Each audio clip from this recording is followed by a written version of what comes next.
Welcome to the Excel Purpose Show with Karms. Today we have Francesca Facio here. She is a speaker and author of Unleash Your Wings. Welcome. Thank you so much.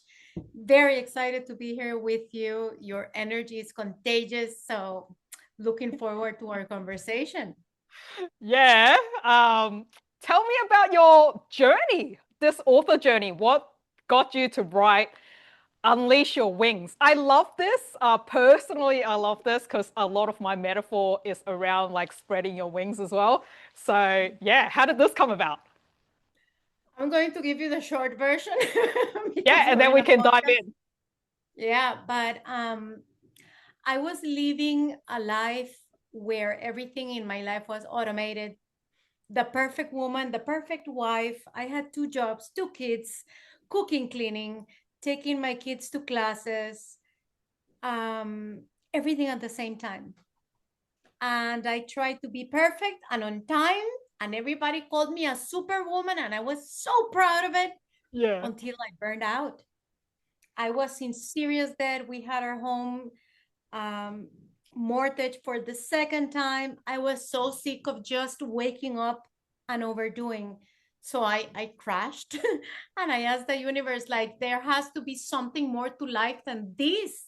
Yeah, that's that. I'm gonna pause you there because I think a lot of women feel this, right? Like they are the superwoman, they're doing it all, especially like these days. I think the pressure for the woman to do all the traditional stuff, but then also do all these other things as well. And women all around the world is taking a toll. Being a coach myself, like always, a lot of my people in my community are women and they are voicing that. So when you say you are crashing or at that burnout moment, what was that kind of like last, maybe like that last straw for you, or that moment where you're like, oh, you can't do this anymore? What actually went through your head and how did you really feel?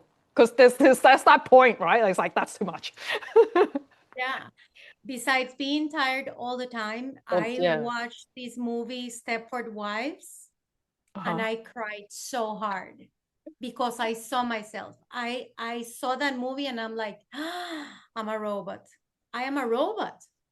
I mean, there is no possible way that a human can do everything and smile. And I got up that day. The bank was calling us to ask us when we were going to pay the mortgage again.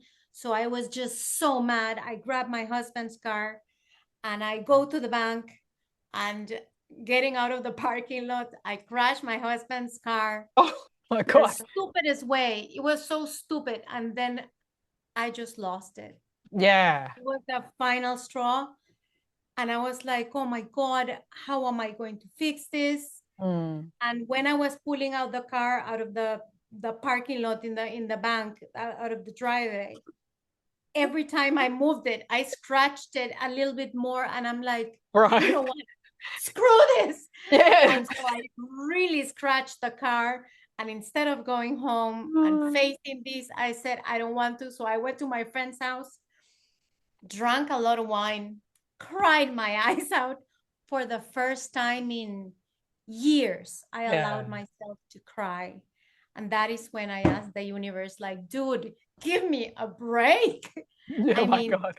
Something. Give me something. That sounded like straight out of a movie scene. It's like, can't take it anymore. It's like everything is like a mistake. It's like, it. It was the last straw. I'm like, really? On top of everything, really? This. Yeah. Sounds kind of comical looking back. I'm sure at the time it was just like ultra frustration. Wow, that's is what. Well, let's talk about that financial part though. Was your husband able to bring in what was required in the home and it was sort of managed poorly, or did you have a second income you were working to help out as well? What was that like? I mean, I had to help out. He is a veterinarian. He's my ex-husband now. We get along really well. But he's a veterinary doctor. It's just that the life that we were living was way more than we can afford. Or beyond your means. We bought this huge house, our kids going to private school, like all of the shit that you don't need. My daughter was a high-performing dancer. My son is in the autism spectrum. So, so many therapies. So besides doing extra expenses to help him, I had 2 jobs at that time. Wow.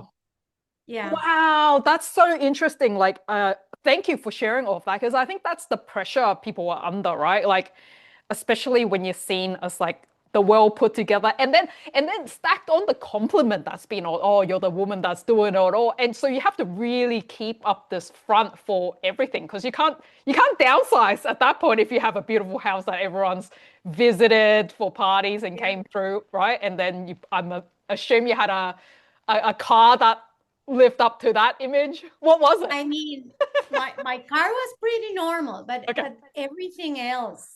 The travels, the therapies, there were so many expenses. And also I think the relationship with money. I mean, there was always, oh, it's not enough. We don't have enough. We don't have enough. And that was, I had this belief that was life. Yeah. I wake up, I hustle, and then that was life. That was how life was supposed to be until everything shifted. And when I shifted the way that I see the world, everything else in my life shifted. Like easy. I'm like, dude, this manifestation thing works. So, okay, let's put it into context so we have like sort of the timeline in our head. When did this car crash thing happen? Like, how long ago was that? Roughly. 12 years ago. Oh, okay, yeah. So over a decade ago. And so since then, you've taken so many different steps. Yeah, like I got home, I was crying, desperate. I talked to the universe, and then the next day, which was Saturday, I got an email from Vision, and he wanted me to go to our office because I work with Mindvalley. He wanted me to go to Oh, you were working with Mindvalley at that point? Yeah, with Mindvalley and a building company. So I had the 2 jobs. What was your role at Mindvalley at that point? At that moment, I was managing the customer support team. Okay. And he had an inkling of the situation you were in? No, because I didn't. I could fix it. I was a superwoman. I didn't. So you just, the universe gave you a call from Vision? I mean, he sent me an email and he's like, I want to have all of my managers in Kuala Lumpur. Can you make it next week? Wow. And I'm reading the email and I'm shaking and I'm like, I have $10 in my account. I fucking need this. I need a break. But I have $10 in my account. And my internal self just had a conversation. And I'm like, how can I leave my kids? Who is going to take them to therapy? Until I just pressed in the email and I said, yes. Not because I was super convinced, but because I was so burnt out and so tired. And I never went on a trip by myself at my 37 years of age. I've been a mom since I was 20. And so I said, yes. And, and then I'm like, oh shit. Now, how do I tell my family? Yeah. How do you tell your family? How do you pay for it? How do you escape for this getaway? Vision offered to pay for everything. Oh, wow. Okay. Amazing. He's just like, get on a plane and I need you here for a month. I'll pay for your apartment, for everything. Okay. So I wait for my family to wake up. Did you say a month? Yeah. Wow. I know. Okay. That's a long time away from your kids. I mean, it was, my kids were 17 and 13. So it was not that they were babies. Yeah. So they are all, yeah. They can look, they're not like needing their mum for everything. They're probably rebellious at that point. Yes, but I was the one that took care of the food, taking them to all of their stuff, school. Yeah. And so they wake up. So your husband would have had to pull his weight, your ex-husband. Yeah, which he didn't do because he's like, I work, that's my job. And I'm like, dude, I work ×2 and take care of everything. It was too much. You just need 1 month off, man. Yeah. And I decided to give myself the opportunity. They almost died when I broke the news. They're like, oh, No What do you way. do? Mom is doing what? I mean, who is going to take care of the food and the They're gonna and starve and die. and at that moment I just said, you know what? Figure it out. Survive. Where were you at that point? Like, sorry, where were you guys living? We were living in Costa Rica in a Costa place Rica. called Santana. Sí, sí, Oh, una okay. residential. So that's a long way to Malaysia.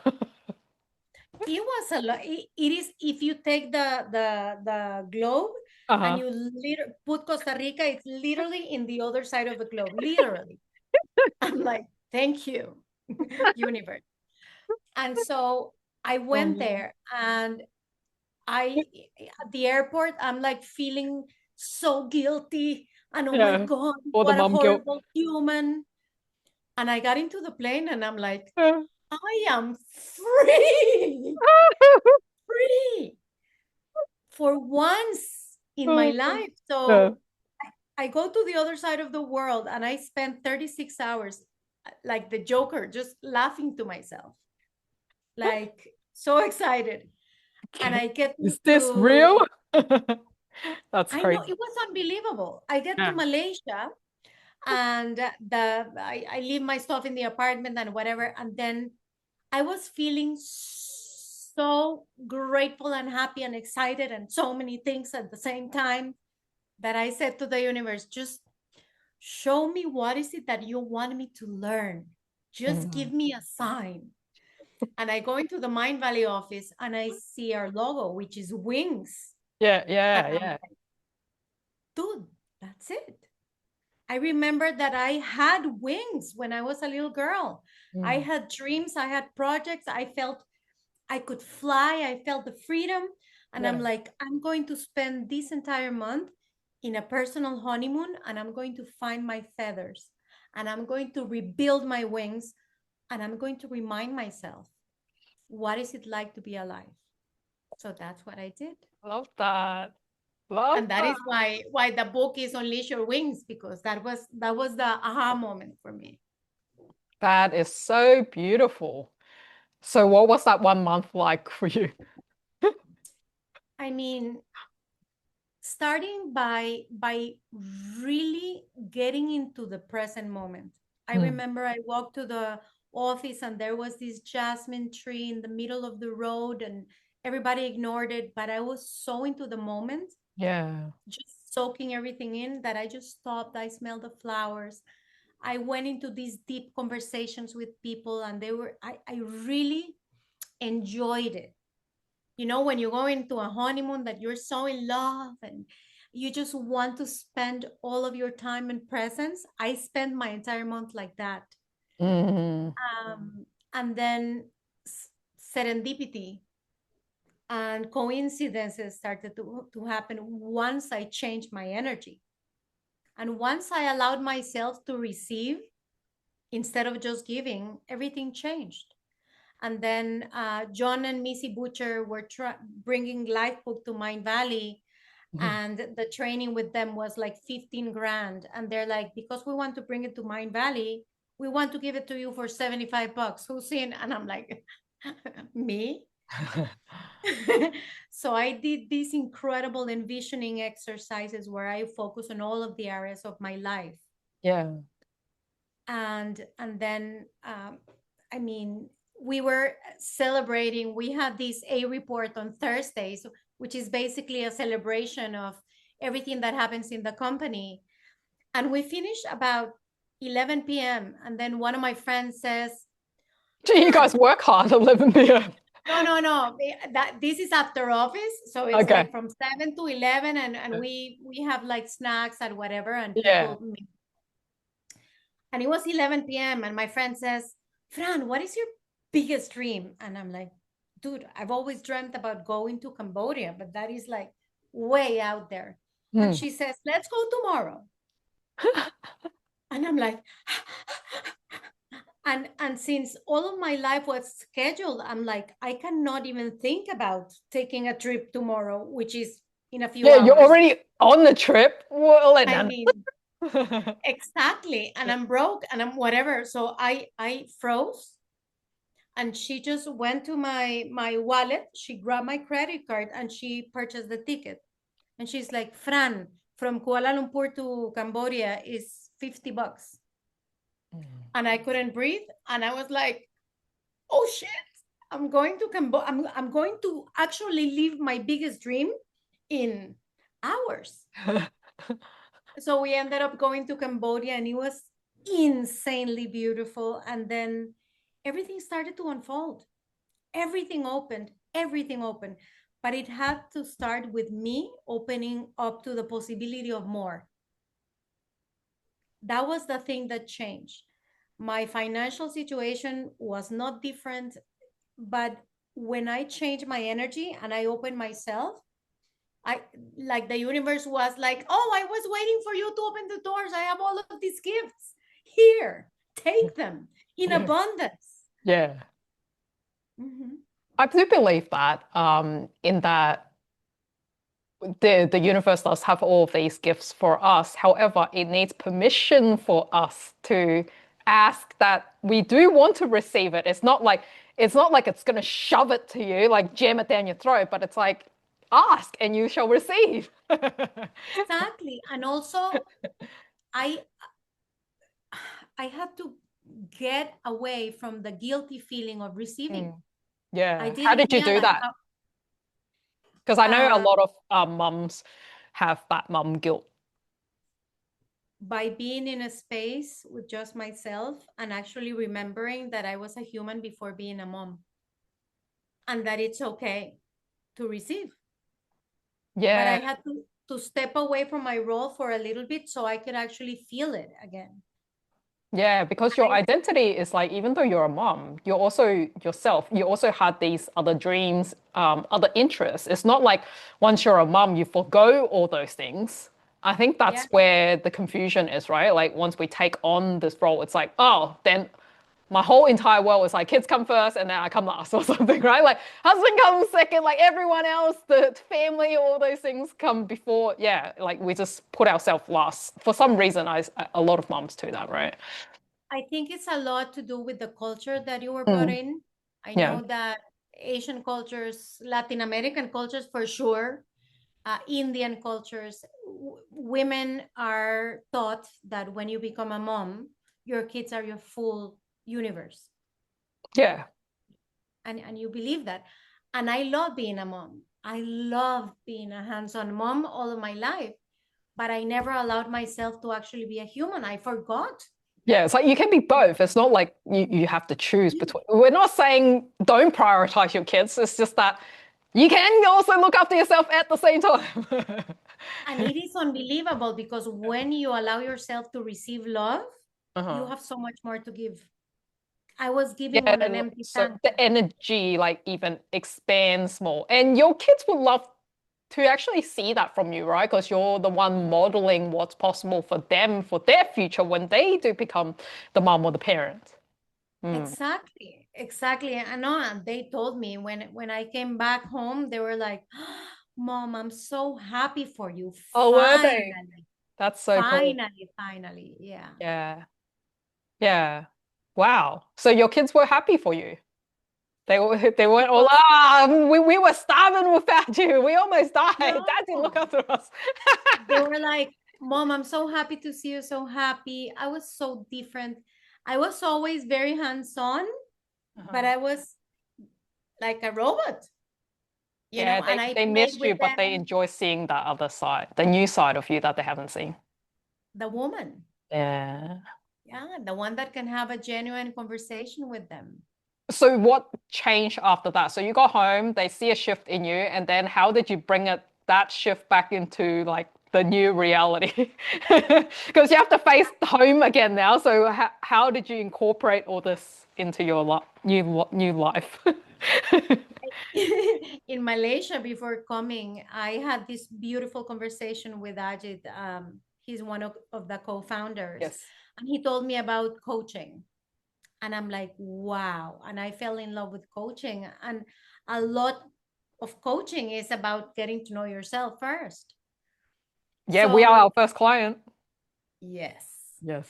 So I really started to incorporate that, and I I was able to communicate more. Mm. And I also realized, like, I never asked for help. Isn't that funny? Help. I hear that. Yeah. We're unable to, like, we get frustrated in our head. We hope, I think we have this idea that, like, if someone loves us, they would attend to us. So shouldn't they see that we're feeling bad or needing help? Like, if they care, wouldn't they just do it? But we need to voice Nobody it. has a They have no idea. No. Because we hide it so well. Yeah, nobody has a crystal ball. Yeah. Also, I realized that I was very much a perfectionist. Yeah. So I didn't ask for help because you're still I'll take smiling. care You of it. look like you've got it. Like, get out of the kitchen, whatever, I got it. Like, so they probably don't even want to be in your way, right? Exactly. Mm. Exactly. And now they were like, everybody was so happy and on board. But that meant also that I was going to ask for help. And my How did you ex-husband, first ask for help? So if we get practical, so think someone's like in your situation, which I think it's a lot of moms. They're like, okay, I understand I need to communicate my needs. How did you first bring up that conversation? Because probably not easy if we haven't done it for like a decade or two. I started there with saying that, guys, I know that up until now, our routine, our family routine has been that I take care of this and this and this. And I just made a list, which of course they felt when I was not there. Mm-hmm. And guys, I love you with all of my heart, but I was so tired all of the time. And they Yeah. said, yeah, mom, we saw you. Like at the end of the day, you just wanted to go into your room and lock the door. And I'm like, guys, and I really, really want to enjoy more the time that we're together, but I need your help. So, and here I was very specific. So I grabbed each of my kids and I said, I need your help with this and this and this, and I need your help with this and this and this. And that's it. And we negotiate a little bit. Mm-hmm. Like, I don't want to take care of walking out the dog. Oh, I'll do that. You know, Yeah. but there were chores that I needed their help with. Mm-hmm. And then also they understood, like, I was no longer willing to, guys, get ready, let's go, you know, Yeah. push. Yeah. It was just a responsibility. And when I said I was going to do something, I did it. If they were not ready on time, I'm sorry, I'm not driving you to dance lessons or to. Oh, you literally let them miss the lesson. Like, even though you would have to pay for it, you'll be like, screw it. They need to learn their lesson. Fine. We just won't go. You're late. It happened once. Yeah, yeah. And then But they were like, that's the lesson. now she means it. Yeah. Yeah. And with my ex-husband, I mean, he wasn't, he didn't adapt that well to the new roles. Like, I need your help driving and whatever. Yeah. And yeah, we grew apart. We are very good friends right now, but we grew apart a little bit because I'm like, I am not willing to do it all anymore. Yeah. So. And like sometimes that is the case, right? Like it's one thing about we've never voiced it and just done it.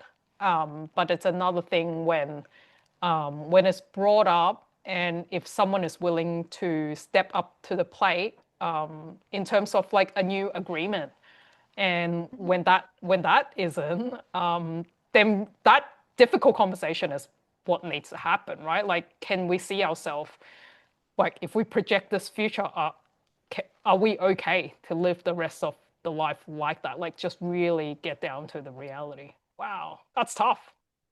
And we were together for 17 years. So it was 17 years of a routine where I was Superwoman. And when I said, I'm taking off the cape, I'm just putting on my wings, it was hard. I get it. I get it. Wow. What was that? What was that like? Did you like stay together for a while before you separated or? We did. We did. We had been not fighting, but having a lot of separation because I was full on mom, Yeah. full on doer. So I had no more energy for anything else. Yeah. So we had been living a little bit of separate lives for a little bit. Mm. Yeah.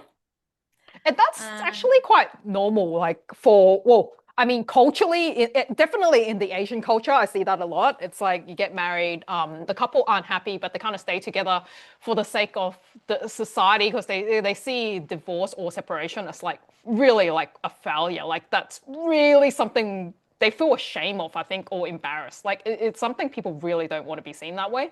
So they rather stay together to play the happy family, but they're kind of more like housemates. Yeah, we were housemates, definitely. And also because you don't want to break your family and you're like, Yeah. oh my God, I don't want to hurt anybody. Yeah. But we get along incredible right now. And I was just like, I am going into a different direction. I am a different person. And the more layers I was able to peel off, Yeah. the more different I was.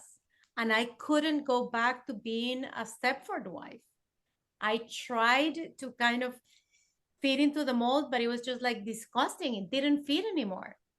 I couldn't, I didn't want to also live like that. How did your friends and family and your kids, how did they receive this, seeing the separation happen? I mean, we divorced without lawyers. Okay. I asked them, we're going to see each other for the rest of our lives. Let's not use lawyers because lawyers, they It's come just to, fights and fees and it's a yeah. nasty thing. Yeah. So we sat down with a piece of paper. We had a conversation. There was a lot of healing process Yeah. before we separated, Uh-huh. and we were able to do it very amicably. I So love that. it was a process. It was like 8 months process. A lot of conversation, a lot of things going on. I'm like, dude, you have a right to be happy. I have a right to be happy as well. And this right now is not working, not for you, not for me. Did he agree? Did he also think that is the I case? mean, it was difficult. It was a difficult situation, but yeah, Yeah. he did. He Yeah, did. like if we're getting to the truth, it's like, yeah. Yeah. Yeah. Wow. Uh, but I mean, I learned, I practice a lot of forgiveness. I let go of the things that I need to let go of with such ease that I no longer walk heavy. I used Yeah. to take everything on my shoulders. And if a friend didn't talk to me anymore, I'm like, oh my God, I need to save everybody. And I just said, no, people Mhm. will come and go of your life when they need to come and go, situations. Life will happen in the way it needs to happen if you are open to understanding it that way. And Mm. once you're able to release, you make space for other things that you're ready to receive. Did you see your friends treat you any different when they seeing you get through this part? Yeah, Or I lost some friends for yeah. sure. And then I gained new friends. And that happens a lot when you transform. And it's okay. It's And it's okay. We're all okay. in different ways. But when I hear about manifestation and just repeat this or whatever, I'm like, no, no, no. You have to make room first. So it's like taking Mm. a house that it has so much stuff, and then Yeah. you say, oh my God, I love these new things. You cannot put them into your house until you do a deep clean. Yeah. If there's a whole heap of junk in the room, well, you need to declutter that for it to look nice. Yeah. Exactly. Yeah. Declutter, Uh-huh. declutter, analyze what is it that is not serving you anymore and let it go with love. Yeah. I really love that very conscious decoupling that you went through as well. And you've got such a like bright energy, like because I can feel it, right? Like there are people that kind of like separate, but they kind of like do it in a way that's like bitter and resentment, and you can feel that energy, right? Yeah, and coming out of you, it's like a very very loving energy, and it's like you just know when someone's like on the other side, and it's like they've embraced like the life that they want to live, and yeah, that really like fresh energy. That's so cool. Gracias. No, and it was a process. And one of my fears also is like, dude, I've been working 2 jobs. How am I going to take care of me and the kids. Yeah. But when I made room and I decluttered and I made room and made room, and the universe is like, okay, here's more. Now you can take more. Here is more. And I have never been so abundant in my life in every way, with the relationships that I want, of my friends, of my family, of everything. And I feel blessed. Yeah, like you have the mental space and then to be able to like actually make time for the things you prioritize. And the energy. I got my energy back. Yeah, Yeah, not feeling exhausted, right? Because before it was just exactly. like drained. I remember when I used to do that, like when you're just on the hamster wheel and you just like get through each day. And yeah, at the end of the day, it's just like really dead energy, right? And Yeah. yeah, it's like when you do something you love, it's like yeah, like I think in the last 18 months or so, like people was always like, oh, your energy is contagious. Are you always like that? It's like, yeah, the energy is like that because you're like doing the things you love. So you don't really lose energy by doing those things. Yeah. Yeah. That is so big, doing the thing that you love. Yeah. Because it just And like, recharges you. You just get more energy because it's fun. exactly. My work doesn't feel like work. And Yeah. people are like, oh my God, you're so lucky. I could never do that. And I'm like, dude, It's I not mean, luck. Yeah. I didn't, Part of I it was feels like broke. that. Yeah. Mm. And I was thinking that I had no possibilities. And everybody can do it. Everybody can find what they love. But they have to look for it. They have to be open for it. I Yeah. see the universe. There is a movie that I really love, and it's called Mr. Magorium Wonder Emporium. I And don't it is think I've seen about it. with Dustin Hoffman. It's beautiful. But what's it called again? Mr. Magorium Wonder Emporium. It's very old. I'll have to look it up. Yeah, I think you can find it in YouTube. And it's about a magical toy store. And all of the toys are alive, and the kids come and they play. The adults cannot see the toys because they don't believe in magic. Oh, so it's similar to Toy Story line. Yes, and when the adults stop believing in the magic, then everything starts to go like gray. Oh. But I love that movie because for me the universe is full of toys for everybody. Yeah. Everybody's invited. But if you're not open to seeing the magic, to receiving the magic, then you will see the toys normally. You will see the gifts that are out there for somebody else. Mm. And the toy store How doesn't did you have a toy. change to this mindset? I believe you. I know this. I know an earlier me, which is very, very logical, will be like so woo-woo, right? Um, Yeah. how did you switch this mindset to seeing this new possibility? Because there's the people that want proof, like, I'll believe it when I see it. And that's exactly what doesn't work because you need to have faith. So how did you make that switch? Start with the little things. Mm. With the little things. Like for example, I go to the supermarket, and sometimes the parking lot is so full. And I'm like, oh, please show me a spot that it is Car going to park. be awesome and it's going to be open. And sometimes it opens and I'm like, yes. Did you get that idea So from The Secret? no, no, Ah, no. okay. I Because I have the same thing. I do it all the time too. Like I'm like, there's always a car park for Karms. There's always a spot for me. And it works every time. it works every time.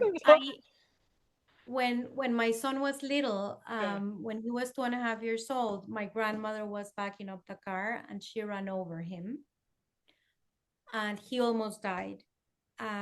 He's a miracle. He's a miracle. And in that moment, when the doctors told me, like, there is a 5% possibility that he survives, and if he survives, he's going to be a vegetable. And I remember that it was so humongous, and I was 22 years old, that I said to God, dude, I know you take your time, but I need you to talk to me now. And I remember I close my eyes and I see this story of a child playing with a train. the train breaks and the child goes hysterical and the father comes and it's like, Buddha, I am a train fixer, give it to me. Yeah. And the child doesn't want to give it because it's his favorite toy, but when he releases the train, the father goes and fixes it. So I just said, I need you to hold me and just tell me what is it that you want. And my son's recovery was a miracle. It was incredible. It was life-changing. And then I remembered, like, I had so much faith in a moment where everything was so horrible. Why don't I have faith in the little things? Yeah, that's great. That's wild. I cannot even imagine a mom going through that. Like, Oh, that's so traumatic. Like, even for just another human to see that, like, I'm so squeamish. I probably would faint on the spot seeing something like that.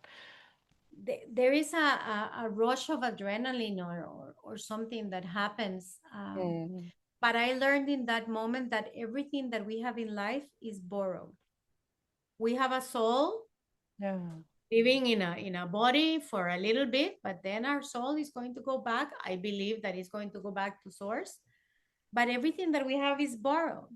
So why do we spend so much time stressing out on your bank account and the car and the titles and the whatever?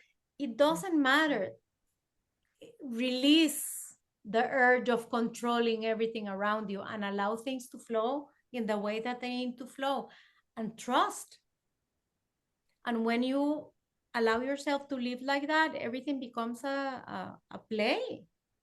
Everything becomes lighter. We take everything so seriously. If I don't get this job, I'm dead. My life is over. If I don't get the raise, I am going to die of hunger. Yeah. No, you won't. Yeah. Like most of us are really so lucky already, and like we kind of dramatize a bit about the small things, right? Yeah. All of the people that are listening to your podcast right now are part of the luckiest people in the world. Yeah, they have to be. Yeah, otherwise, they would never have access to something like that. Yeah. Exactly. And yet, there are people in Haiti. I remember when I went to Haiti and I saw these kids playing with a ball that they had made with masking tape. And they were so happy. Yeah. And I was like, oh, poor kids. And they were like so happy. Because I told my tour guide, like, oh my God, they're so poor. And they're like, they're at the beach playing right now. Yeah. They're happy. They're happy. So it's like, stop projecting that life has to be a certain way. Because Right. It's like you're just as happy playing with an actual tennis ball or playing with a made-up ball. Who cares what material it is? It is the people that is around you. It is the fun that you're having. Yeah. And if you take a look at what really makes you happy in life, it's a great conversation. Or I have a puppy that I am completely in love with. Playing ball with him outside, throwing the ball, and he's so happy and in the moment. If you take a look at what really makes you happy, it's right there. The happiness is a choice. It's right there. Like, do we choose to be happy because we already got all the things, or do we choose to be? Yeah.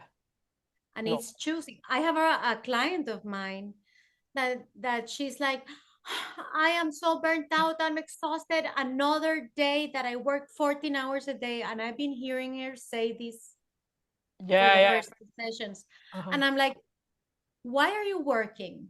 Oh, to give my kids a better quality of life. What does that mean? So she starts to explain, and I'm like, how many times do you spend time with them or have dinner with them? No, I have to work. And I'm like, you're working to have a better relationship with your kids that you can never have a relationship because you're working. Doesn't make any sense. I mean, make the time to get home on time. Exactly. So to stop for a moment and just say, like, if I have all of the money and all of the time in the world, what would I do with my life? Yeah, get down to the very truth. Like, Yeah, I think people have this vague idea. Oh, if I have money, I can do all these things. But it's like, what would you actually do? Like down to the nitty gritty, like exactly what would you actually do? Are you down having the dinner with your family? Are you going on a trip with your friends? Like, do it. I would Yeah. stop and watch the sunset.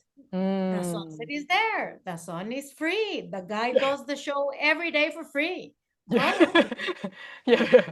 Yeah. Right. Like, yeah, people think, oh yeah, until I make like $200,000 or whatever, I can go to some beach to watch the sunset. It's like, yo, it's right there. Get up at 5 in the morning. If you're not willing to get up at 5 in the morning tomorrow, even when you're at wherever special place, you're not getting at 5 in the morning anyway. You'll just be like at the hotel sleeping. Exactly. Just open the window wherever you are and see it. It's right there. Yeah. Yeah. Oh, that's so beautiful. Oh man, time flies. Time flies when you're having fun. How did you find your purpose?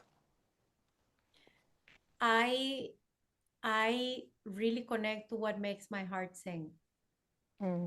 After being so many years in automatic, I need to feel it in my body, and it has to feel delicious. Like I have to You feel my feel heart. delicious. I love that description. You're gonna feel delicious. I mean, yeah, When and you hear the voice of like, okay, this is like the thing that I feel delicious, but then there's like generally for people, there's like other voice like, oh, but I gotta do this and I gotta. How do you like push those out to focus on the delicious thing and keep going?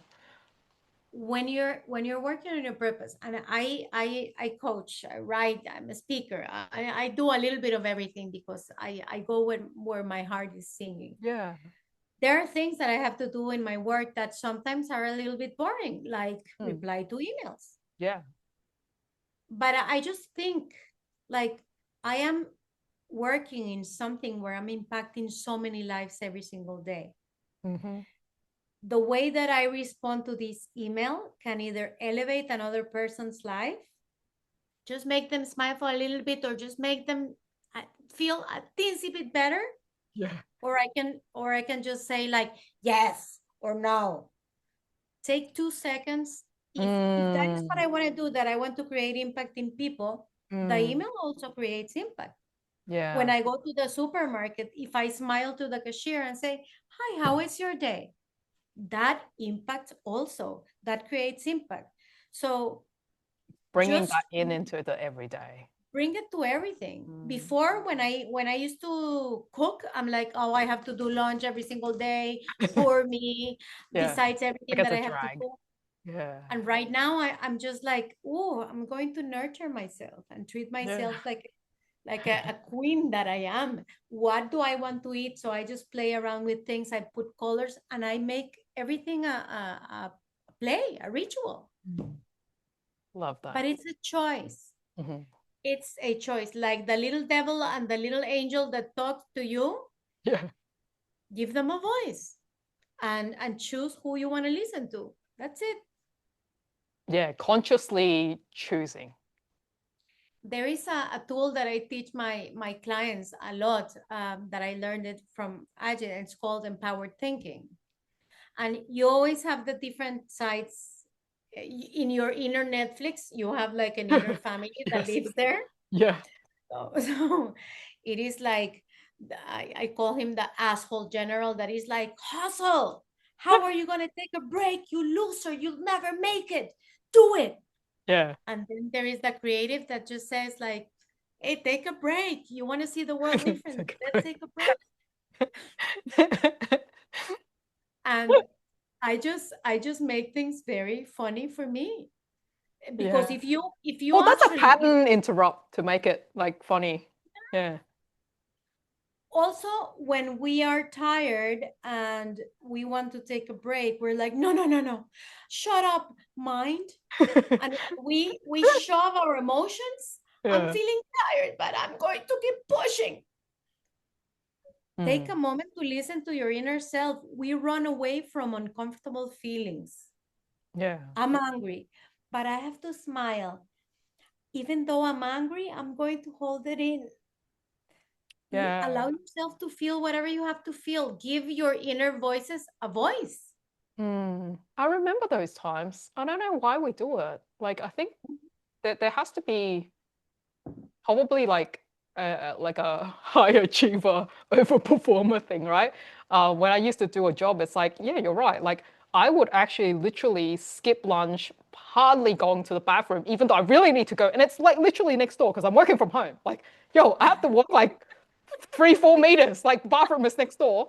And I would still be like, okay, but I need to take the next call. And yeah, I'll show up with the smile, do the thing, like be really professional, do this thing. Whilst I'm in pain, like my stomach is actually either having a stitch because I didn't eat or I'm just holding and my bladder is really full. But yet you still show up and it's like, after a while, it's like, why would you do that to yourself? Like, no manager is breathing down your neck. It's like, no one can see me. I'm doing this to myself, right? Because you think that being an overachiever and a successful woman means that if you don't suffer, then you're not doing it well. Yeah, if you don't suffer, you're right. I think it was that. It's like, it was tying that to like the hard work, the grind, the suffering. Somehow I needed to earn this shit.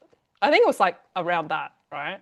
Yeah. Yeah. It's And horrible. the truth is the only place that it pays for you to suffer is when you go to the gym and you're like, it hurts. Yeah. Muscle. That's is a good good. suffering. The rest of the time- That's the suffering that actually feels good. So yeah, maybe the real test is like after the suffering to feel good. I didn't like for work after the full day. It's like, yo, I just did like 8 meetings back to back. I don't even remember anything because it's like because you have no breathing time. So it's like Yeah.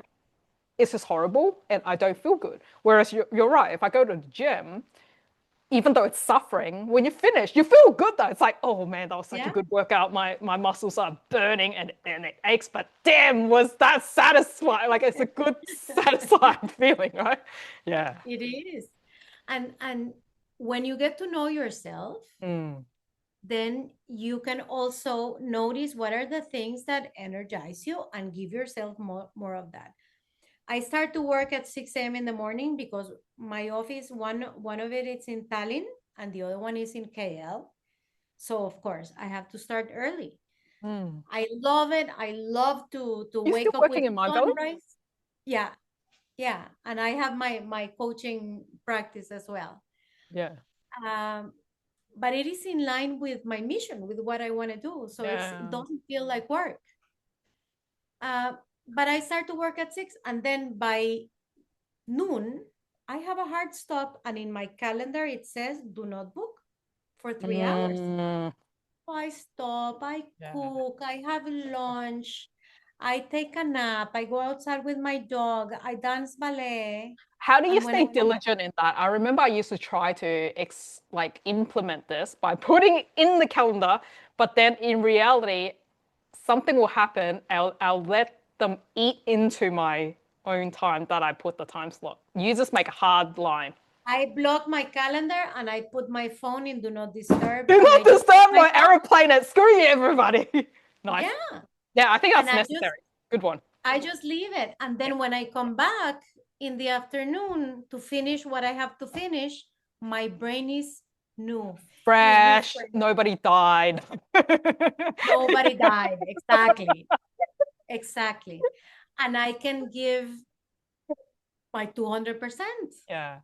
If I don't take a break, my brain just goes like toast. Exactly. Exactly. I like that. The practicality of it. It's like literally just turn it off. Yeah. Yeah. Beautiful. And you always see me with a nice blouse, but I'm always in shorts, no shoes. Yeah. Thank you so much. Really enjoyed this session. Your dog is looking forward to take a walk now. I can hear him barking.